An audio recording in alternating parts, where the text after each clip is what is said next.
नमस्कार. आमने सामने आहेत आपण, एकदम समोरासमोर बोलतोय आणि काही गोष्टी जरा मला स्पष्ट विचारायच्या आहेत, स्पष्ट सांगायच्या आहेत. म्हणूनच हा असा समोरासमोर बसून मुलाखत घेण्याचा एक वेगळा प्रयोग करतोय. तुमचं पुन्हा एकदा अॅनालायझरमध्ये स्वागत आहे. आणि काही प्रश्नांची उत्तरं अशी थेट मिळाली पाहिजे असं वाटतं. दोन वेगवेगळ्या केसेस आहेत. एक तुम्ही केलेली तक्रार वेगळी आहे आणि एक तुमच्या विरुद्ध झालेली तक्रार वेगळी आहे. तुमच्या विरुद्ध चालू असलेल्या केसविषयी आपल्याला काहीच बोलता येणार नाही आणि तुम्ही केलेल्या केसविषयी तुम्ही काही बोलणार नाहीत. त्यामुळे दोन्ही विषयावर तशा अर्थाने मौनच बाळगताय तुम्ही. पण लोकांची मात्र खूप उत्सुकता आहे की स्वप्ना पाटकर कोण आहे, स्वप्ना पाटकर काय आहेत. माझा पहिला प्रश्न आहे, स्वप्ना पाटकर काय आहेत? स्वप्ना पाटकर एक सामान्य स्त्री आहे, या देशातली, या राज्यातली, जिला असंख्य स्त्रियांसारखा प्रचंड त्रास होतोय, झालाय आणि कदाचित पुढेही होईल. मला असं वाटतं की आत्ता मी कोण आहे विचारल्यावर एवढीच व्याख्या मी देऊ शकते माझी. बाकी सगळं तर कोर्टाने थांबवलं आहे तुमचं. बाकी सगळं मी बोलू नाही शकत आणि मला आत्ता बोलावंसंही वाटत नाही, कारण किती बोलायचं, बोलून काही उपयोग नाही होत. तुम्ही कोर्टातही या विषयावर गेलेले आहात, तिथेही तुमची केस चालू आहे, ती तारीख पे तारीख चालत राहणार आहे. मला एक कळत नाही आहे की तुम्ही ज्या अन्यायाची भाषा करताय, तुम्ही जो त्रास दिल्याची भाषा करताय, त्यात कुठेही साधारणतः राजकीय व्यक्तीवरती स्त्रिया ज्या आरोप करतात किंवा ज्या असतात तसं काही दिसत नाही आहे इथे. पण तरीही तुम्ही अन्यायाची गोष्ट करताय, ती हाकाटी आहे का फक्त अन्यायाची? म्हणजे असं उगी माझ्यावर अन्याय असं काय चाललंय? काय अन्याय म्हणजे काय नेमकं? खरं म्हणजे काय ना, लोकांना अन्याय म्हणजे काय हेच कळत नाही किंवा अन्याय काय आहे ह्याची व्याख्या प्रत्येकाची वेगळी असते. हल्ली आपण बऱ्याचशा केसेस बघतो ज्याच्यामध्ये स्त्रियांवरती बलात्कार होतात, स्त्रियांचे वेगवेगळ्या प्रकारचे संबंध असतात कोणाशी, किंवा काही अशा विचित्र बातम्या आपण ऐकतो आणि लोकांना असं वाटतं ना कधीतरी की मारहाण, कापाकापी किंवा एखाद्याचा गळा दाबणे, एखाद्याचा बलात्कार करणे हाच अन्याय आहे. पण अन्याय हे वेगवेगळ्या रंगांचे, विविध प्रकारचे असतात. एखाद्या व्यक्तीला सुखाने जगू न देणं हा पण एक अन्यायच आहे. एखाद्या व्यक्तीला हवं ते काम करू न देणं हाही अन्याय असू शकतो. एखाद्या व्यक्तीला त्याला हव्या त्या लोकांना भेटू न देणं हाही अन्याय असू शकतो. त्यांनी कसं जगावं, काय खावं, कुठे जावं, कोणाला भेटावं, ही तर काळजी कुटुंबही घेतं. मग तसं काही असू शकतं ना? कुटुंबाने घ्यावी ना, कुटुंबाने घ्यावी. त्यासाठी तुम्हाला कुटुंब असावं लागतं आणि ती काळजी घेणं देखील एक वेगळ्या प्रकारचं असतं. काळजी आणि दडपण ह्याच्यात फरक असतो. दुसरी गोष्ट मला अशी सांगायची आहे की आपल्याला संविधानसुद्धा स्वातंत्र्य देतं प्रत्येक माणसाला. म्हणजे 18 वर्षाचं झाल्यावर मी माझ्या मुलालाही नाही फार जबरदस्ती करू शकत. सो मला असं वाटतं की अन्याय काय आहेत आणि काय असू शकतात हे लोकांनी समजून घ्यावं. एखादा नवरा जेव्हा एखाद्या बायकोला सोडून जातो तोही अन्याय आहे. आता हाच नवरा जर अशा एखाद्या व्यक्तीच्या सोबत राहत असेल जो त्या बाईला त्रास देतोय, म्हणजे बायकोला त्रास देतोय, तोही अन्याय असू शकतो. एखाद्या स्त्रीच्या मित्रपरिवाराला किंवा तिच्या कुटुंबाला जर कोणी त्रास देत असेल, ती ऐकत नाही म्हणून, तोही त्रासच आहे ना. म्हणजे हॅरेसमेंट म्हणायची झाली तर त्याच्यामध्ये बलात्कारच असला पाहिजे, अनैतिक संबंधच असले पाहिजेत किंवा त्याच्यामध्ये काहीतरी असं फिल्मी असलं पाहिजे असं नाही आहे. अन्याय वेगवेगळ्या प्रकारचे असू शकतात. तुम्ही माझा फोन घेत नाही म्हणून जर मी तुमच्या आईला त्रास द्यायला लागले ना तर तोही अन्याय आहे. आणि तुम्हाला कोणी मदत करू नये म्हणून मी तुम्हाला मदत करणाऱ्यांना त्रास देणं हाही अन्याय आहे.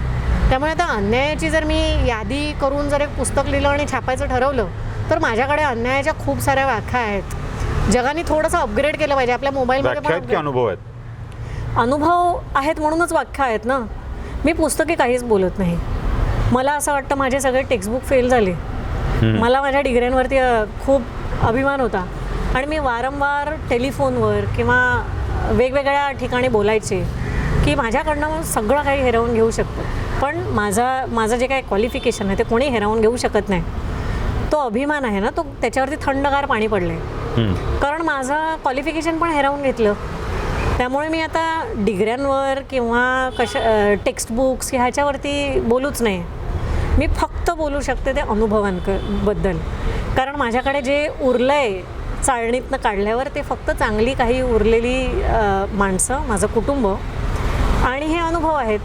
त्यामुळे मी जे काय बोलते ते सगळं माझ्या अनुभवांवरतीच बेस्ड आहे. त्यामुळे मला असं वाटतं की आपल्या समाजाने अन्याय ही व्याख्या नीट समजून घ्यावी आणि त्याच्यामध्ये काय काय येतं ह्याची नोंद घ्यावी. कारण एक्स्ट्रीम काहीतरी झाल्याशिवाय त्याला अन्याय म्हणायचं नाही, हे चुकीचं आहे. आपण पाळत पाळत सारखं असं म्हणत असतो की हा पाळत ठेवतोय, तो पाळत ठेवतोय. खरं तर अशी पाळत असू शकते की जी इरिटेटिंग व्हावी, खूपच त्रासदायक वाटावी अशी असू शकते. तुमच्या दृष्टीनं काय आहे ते? हल्ली ना मुलं आहेत ते आपल्या फोनला पासवर्ड ठेवतात आणि तुम्ही तुमच्या मुलाचा फोन चेक नाही करू शकत. किंवा अशी जी यंग पोरं आहेत जी आपल्या मित्रमैत्रिणीशी फोन आला तर फोन घेऊन बाजूला जातात. ह्याला आपण प्रायव्हसी म्हणतो. ती संविधानाने आपल्याला दिली, प्रत्येकाला दिली आपल्या देशामध्ये. कॉन्स्टिट्यूशन ऑफ इंडिया वाचलं तर त्याच्यामध्ये असं लिहिलं आहे की तुमची प्रायव्हसी तुमची आहे, तो तुमचा हक्क आहे, जगण्याचा हक्क आहे. तुम्ही कशा प्रकारे जगायचं हे ठरवण्याचा हक्क आहे. तो हक्क हिरावून घेणं मग अन्याय नाही आहे का?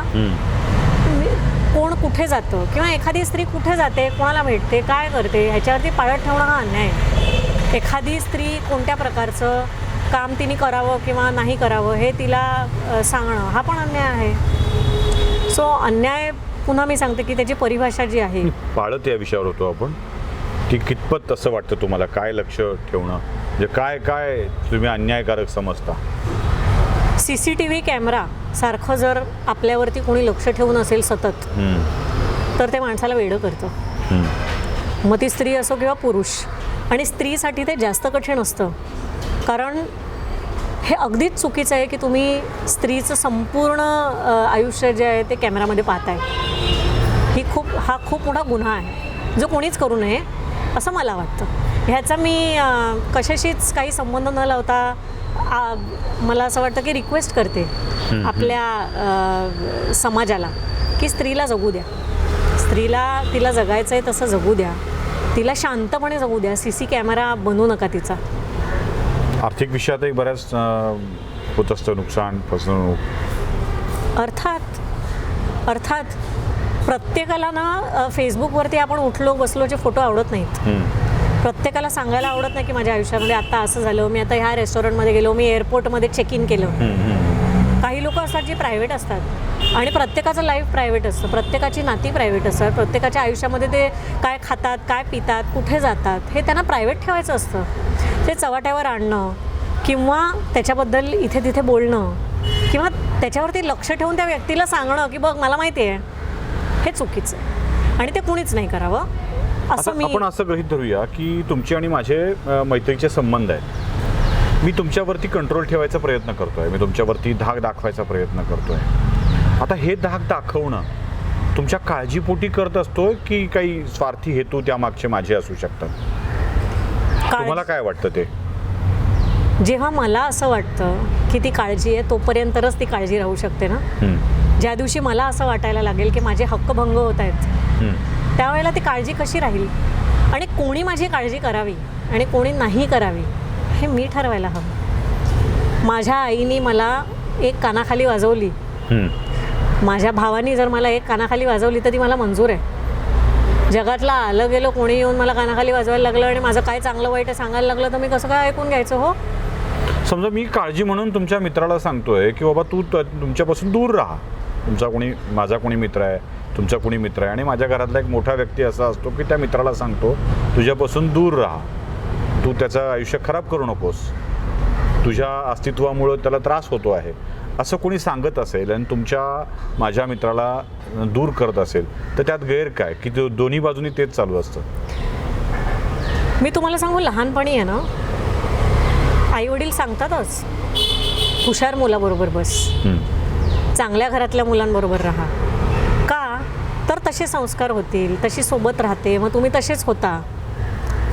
हे चांगलं आहे, पण ते आपल्या कुटुंबाने आपल्याला सांगावं आणि आपलं हित आहे की नाही हे आपल्याला कळायला लागलं आपणच आता म्हातारं होत चालल्यावरती जर आपल्याला सतत कोणी सांगत राहिलं की आपलं हित कशात आहे, तर आपलं आयुष्य कठीणच होणार, नाही का? आणि दुसरी गोष्ट म्हणजे मला असं वाटतं की वैयक्तिक आयुष्यामध्ये कोणी कोणाच्या इंटरफिअर करू नये. जर मला माझ्या आईने काही सांगितलं, आणि दोन्ही बाजूनी सांगू नये सेम गोष्ट, हां म्हणजे तुम्हालाही तीच आणि तुमच्या मित्रालाही तीच, की दोघं एकमेकाचं खराब करतात. कसं एक गोष्ट मी पाहते, म्हणजे ज्या स्त्रिया आहेत, म्हणजे मी काउन्सिलिंग केल्यामुळे मला माहिती आहे की स्त्रियांना ना नेहमी घाबरवलं जातं. तू असं करशील तर असं होईल, तू तसं करशील तर तसं होईल. तर स्वतःचे डिसिजनच कधी घेऊ शकत नाहीत, कारण त्यांना नेहमी असं वाटत होतं की माझे डिसिजन कोणीतरी दुसऱ्यानेच घेतले पाहिजेत, कारण मला काय कळतच नाही. तू मूर्ख आहेस, हे संस्कार स्त्रियांवरती केले जातात सतत. तुला अक्कलच नाही, तुला कळणारच नाही, तुला चांगलं वाईट कळतच नाही. बऱ्याचदा चुका होतील, बऱ्याचदा माणूस चुकीच्या माणसांना भेटेल, पण ह्याचा अर्थ असं नाही की आल्या गेल्या प्रत्येकाने येऊन तुम्हाला शिकवावं, आपल्याला कोणी शिकवावं, आपलं चांगलं वाईट कोणी पाहावं ना, हे पण आपलाच चॉईस असला पाहिजे. कोणीही येऊन आपल्याला कोणी सांगितलं, आता माझ्या आईने जर मला सांगितलं की ही एक मैत्रीण आहे तुझी, तिच्याशी तू फार बोलू नकोस कारण ती असं म्हणत होती तुझ्याबद्दल, तर मी विचार करीन की हां बरोबर आहे, मी हा विचार करीन. नंतर मी तिच्यापासून डिस्टन्स ठेवायचा, तिच्याशी बोलायचं नाही बोलायचं ते मी ठरवीन. मला कोणी असं नाही सांगू शकत की तू हेच केलं पाहिजे, तू असंच केलं पाहिजे. आणि मुळात महत्त्वाची गोष्ट अशी आहे की हे तुम्ही कुकुल्या बाळाला किंवा शाळेतल्या एखाद्या पोराला आईवडील सांगू शकतात. मोठ्या झालेल्या लोकांना तुम्ही किती कंट्रोल करण्याचा प्रयत्न करा, आईवडीलही, मग बाहेरची लोक तर सोडूनच द्या, पण आईवडीलही किती कंट्रोल करतील.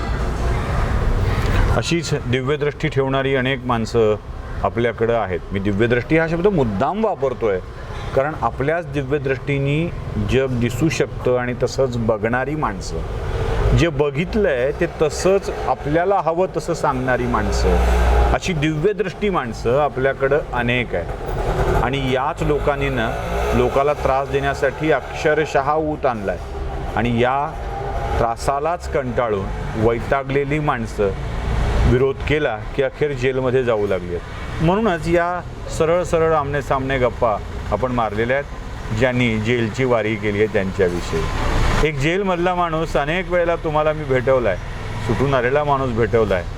आता तुम्हालाच त्यांच्या जेलवारीविषयी काय वाटतं आहे हे तुम्हाला कळावं, तुम्हीच त्यांना सांगायचं आहे. आणि हो, आणखी एक, या सगळ्या विषयात ज्यांना त्रास होतो आहे किंवा व्यक्त व्हावं वाटतं आहे त्यांनी एखादं व्यासपीठ स्थापन करावं असंही त्यांना वाटतं आहे. असेल शक्य, वाटत असेल बोलावं तर मारा एखादी हाक, बघूया काही हाती लागतंय का ते. नमस्कार.